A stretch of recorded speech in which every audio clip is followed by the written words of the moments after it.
निर्गमन अध्याय 27। निर्गमन अध्याय 27।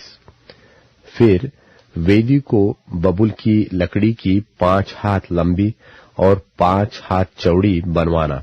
वेदी चौकोर हो और उसकी ऊंचाई 3 हाथ की हो और उसके चारों कोनों पर 4 सिंग बनवाना। वे उस समेत एक ही टुकड़े के हो और उसे पीतल से मढ़वाना और उसकी राख उठाने के पात्र, फावड़ियां और कटोरे और कांटे और अंगीठियां बनवाना।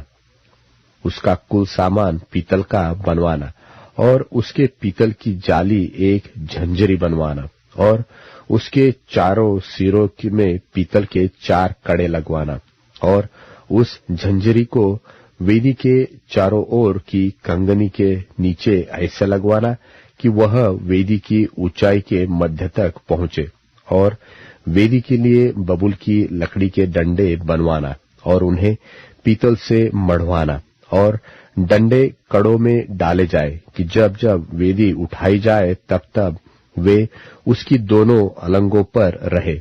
वेदी को तख्तों से खोखली बनवाना, जैसी वह इस पर्वत पर तुझे दिखाई गई है वैसी ही बनाई जाए। फिर निवास के आंगन को बनवाना। उसकी दक्षिण अलंग के लिए तो बटी हुई सूक्ष्म सनी के कपड़े के सब पर्दों को मिलाए कि उसकी लंबाई 100 हाथ की हो। एक अलंग पर तो इतना ही हो और उसके 20 खंबे बने और इनके लिए पीतल की 20 कुर्सियां बने और खंभों के कुंडे और उनकी पट्टियां चांदी की हो और उसी भांति आंगन की उत्तर अलंग की लंबाई में भी 100 हाथ लंबे पर्दे हो और उनके भी 20 खंबे और इनके लिए भी पीतल के 20 खाने हो और उन खंभों के कुंडे और पटिया चांदी की हो। फिर आंगन की चौड़ाई में पश्चिम की ओर 50 हाथ के पर्दे हो और उनके खंबे 10 और खाने भी 10 हो और पूरब अलंग पर आंगन की चौड़ाई 50 हाथ की हो और आंगन के द्वार की एक ओर 15 हाथ के पर्दे हो और उनके खंबे 3 और खाने 3 हो और दूसरी ओर भी 15 हाथ के पर्दे हो, उनके भी खंबे 3 और खाने 3 हो और आंगन के द्वार के लिए एक पर्दा बनवाना जो नीले, बैंजनी और लाल रंग के कपड़े और बटी हुई सूक्ष्म सनी के कपड़े का कामदार बना हुआ 20 हाथ का हो।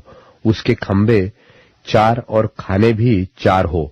आंगन की चारों ओर के सब खंबे चांदी की पट्टियों से जुड़े हुए हो। उनके कुंडे चांदी के और खाने पीतल के हो। आंगन की लंबाई 100 हाथ की और उसकी चौड़ाई बराबर 50 हाथ की और उसकी कनात की ऊंचाई 5 हाथ की हो। उसकी कनात बटी हुई सूक्ष्म सनी के कपड़े की बने और खंभों के खाने पीतल के हो। निवास के भांति भांति के बर्तन और सब सामान और उसके सब खुंटे और आंगन के भी सब खुंटे पीतल ही के हो।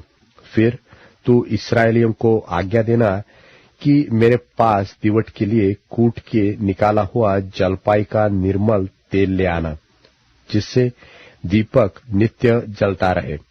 मिलाप के तंबू में उस बीच वाले पर्दे से बाहर जो साक्षी पत्र के आगे होगा, हारून और उसके पुत्र दीवट सांझ से भोर तक यहोवा के सामने सजाकर रखे। यह विधि इस्राएलियों की पीढ़ियों के लिए सदैव बनी रहेगी।